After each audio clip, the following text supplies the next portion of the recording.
Bigger than expected hike there for the MPR. Let's get a review of the NGX performance for the week. Joining us now is Mr. Samuel Showame, is a financial professional in Iron Global Markets Limited, joining me right here in the studio. Great to have you. Good evening. Yeah, it's my pleasure to be here this evening. So it's another hike, as expected, but bigger than what most analysts expected. We're thinking around the range of 100 basis points, but we had 150. So talk to me about how markets are receiving this latest hike. As we all know that currently what the CBN is trying to do is to tame inflation. And as a result of that, we believe that taming inflation, we need to increase the MPR so as to mop excess liquidity in the market, then also to ensure that there is a bit of stability in terms of price. Coming to the market, the news was not that shocking, and if you look at the rate at which the CBN is hiking the MPR now, you will notice that it is at a diminishing level. The first time we had a 400 basis point increment.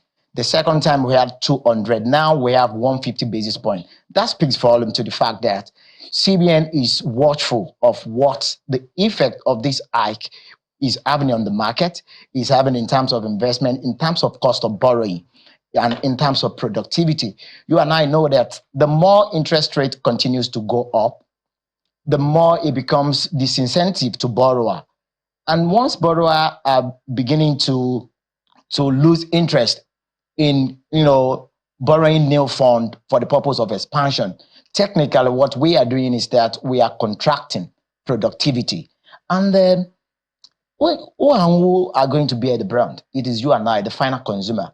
Because as interest rate continues to go up, manufacturers, producers of goods and services, they have a way of transferring the additional increment to the final consumer through their sell. And I wonder how much the final prices. Consumer can take, at this time, because this is demand destruction right there. You are right. Now, the adverse effect of this is that disposable income is not increasing. The more the risk rate continues to go up, and the more the producers of goods and services continue to hike their own price, then the marginal propensity to consume on the side of the consumer will continue to diminish. It will get to a point that even the so-called producers that are transferring the additional cost to the consumer will get to a point that they will not be able to do that.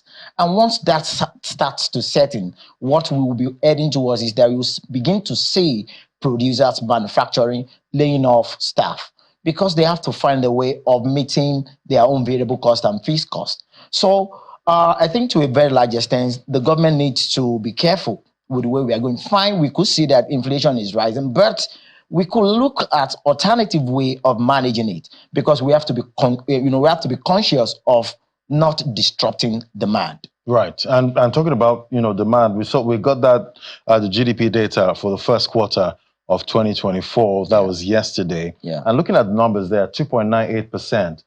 That's a number higher than the first quarter of 2023. Yes, but lower than the 2023, that's the fourth quarter in 2023. Yes. So I'm wondering, we had about 600 basis points hike in the first quarter of 2024. Is that what's playing into the number? Definitely. You remember first quarter of 2023, the GDP grew by 2.31%. You and I know what happened during the first quarter of 2023. Because of the redesign of the Naira policy that came in, that nearly ground the economy. But coming to this year, as at Q4 2023, we must understand one thing, that each quarter have its own peculiarity. Moving into fourth quarter of the year, everybody wants to, come out to fight out their life for, let's see how the year is going to end. So that energy definitely will galvanize a lot of economic activity. But coming to Q1 2024, if you look at what the exchange rate worse as at the end of Q4 2023. You will see that when we got to Q1 2024, it went exponentially high. You understand? And that affected a lot of economic activity because there was disruption. Nobody was very certain about the direction of FX. And you and I know that Nigeria still largely is an import dependent economy in terms of our consumables. You understand? So that accounts for what we saw in the GDP slowing down below what we had in Q4 2023. But coming to Q2 now, like I said the other time, you will observe a lot of activity, especially in this month of May. There was so much activity, and that's reflected in what played out in the FX market as well. You could see that Naira slides, got to a point, it rebounded again. You understand? That shows that there were a lot of demand on the side of FX for people, trying to import more raw material into the system, for those that are importing finished good as well. You understand? So there was demand. And at the same time, CBN tried to make sure that they match up demand. If you look at the last intervention that CBN there did on FMDQ, you see that there are a lot of supply into the market just to make sure that at least we create a kind of level of stability in the market. So there's a lot of positive going into the second part of the year. Now we are moving towards the end of May. We'll be eating the last month in the second quarter. We can only hope for the best. And if we don't forget, as at last year, the annual GDP growth rate was 2.74%. Cumulatively 2.74% for 2023. Right. But for 2024, there is a lot of positive. We have seen series of initiatives taken by CBN, series of initiatives taken by the fiscal authority too, on the fiscal side of things. We've seen a lot of energy in terms of trying to woo investors to come into the market. Some will say, they've not seen enough on the fiscal side, at this time.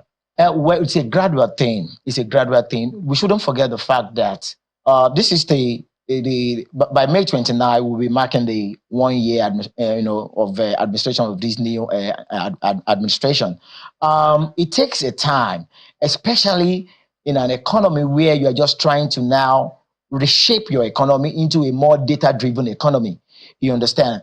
An economy where people should be able to rely on economic data as they come out. You understand? So it will take a time before we can actually settle in very, very well. Right, because we need to take more data, in Nigeria at this point, so we understand, some of these policies we're taking before we bring it out. Yes, we already know what the impact, is going to be. But we'll take a quick break now. When we come back, we'll dive further into the markets and see how, markets are playing out and where the bottom is. That's for the NGX. We'll continue right in a moment. Just stay with us.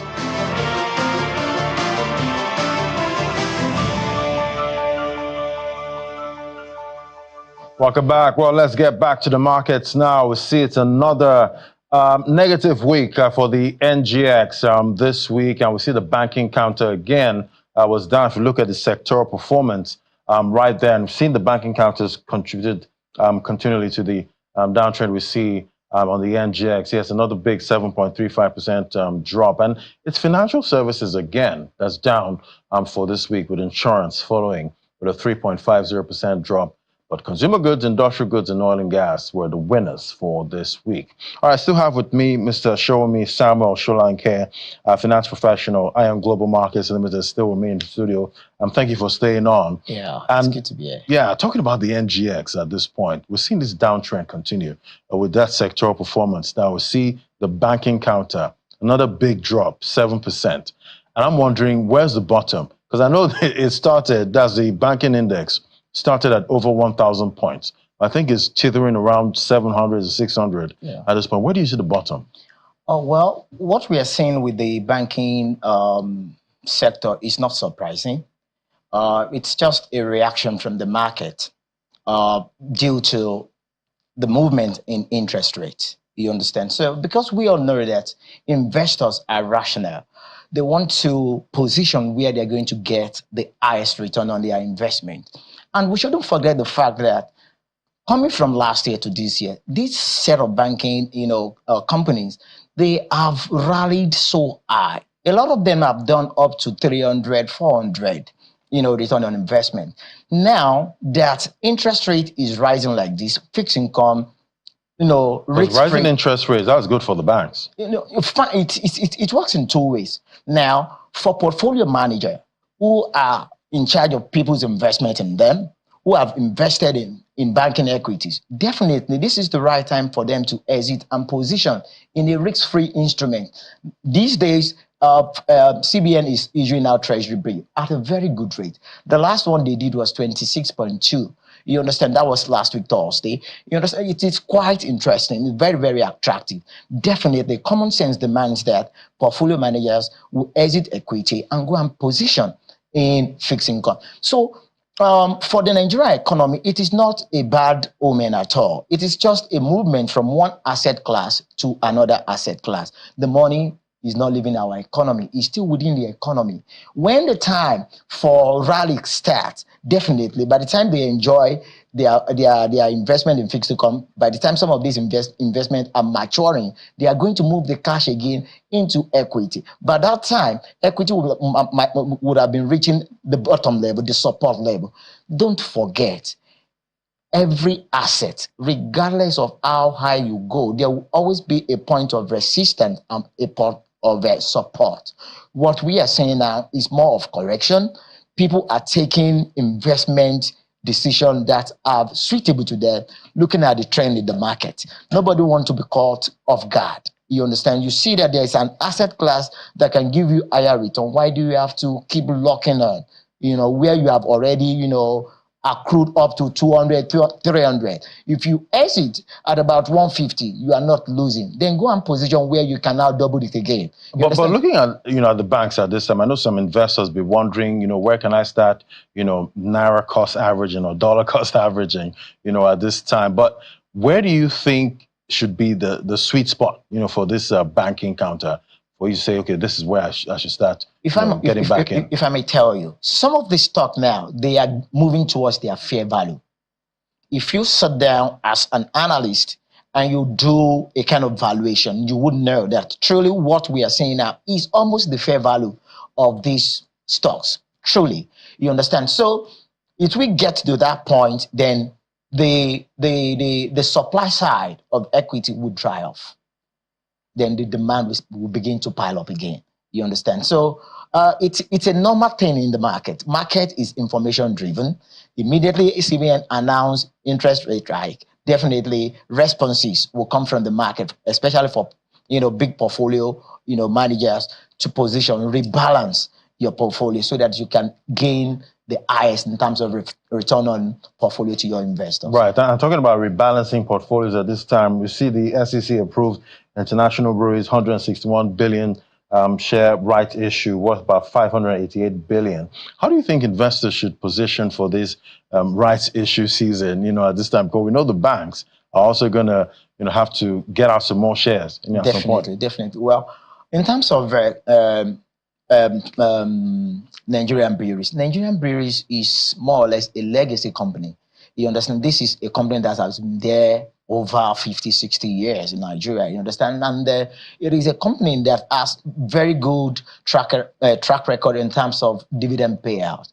But something significant happened to that company last year, which was the FX loss. Now, for them to come back to life, the board and management seek the resolution of the shareholder to support them to raise funds. Where do they want to raise this from? They are targeting their existing shareholder, not forgetting the fact that about 65% of the holdings in Nigerian breweries is in the hands of 3 foreign investors. So right issue for such company will be very, very easy to do. You understand? So the offer will sell easily. They are not looking for a new investor to come and raise capital for them. It is just within the existing shareholder. So we can be very sure that they will do, the offer will succeed. All right. So what are you expecting for the market next week, the equities market? Going into the market next week, fine. The market will still continue to find a balance in terms of reacting to the new interest rate hike. The banking sector may still be the target. in terms of exiting. You could see that the consumer goods sector and the industrial goods sector and the oil and gas goods sector, they closed high. Such trajectory may continue next week. You understand? But for some high income paying stock around the banking sector, you could also be preparing to see a kind of rally, definitely, because don't forget, most of these banks are owned by Nigerians, which value is tied to the movement and price of those stocks. They too, they will not open their eyes and continue to see their value being washed away. Something will definitely happen. Well, we'll definitely keep watching and see if we can get some kind of green close. Hopefully, next week we'll definitely watch out for that. Thank you, Mr. Showomi Samuel Sholanke, finance professional, Ion Global Markets Limited. It was great having your perspective today. It's a pleasure to be there. Thank you. All right, so that's the show for the second to last week of May. I'm Ladi Williams, and remember, if you must sell, find the top. Bye-bye.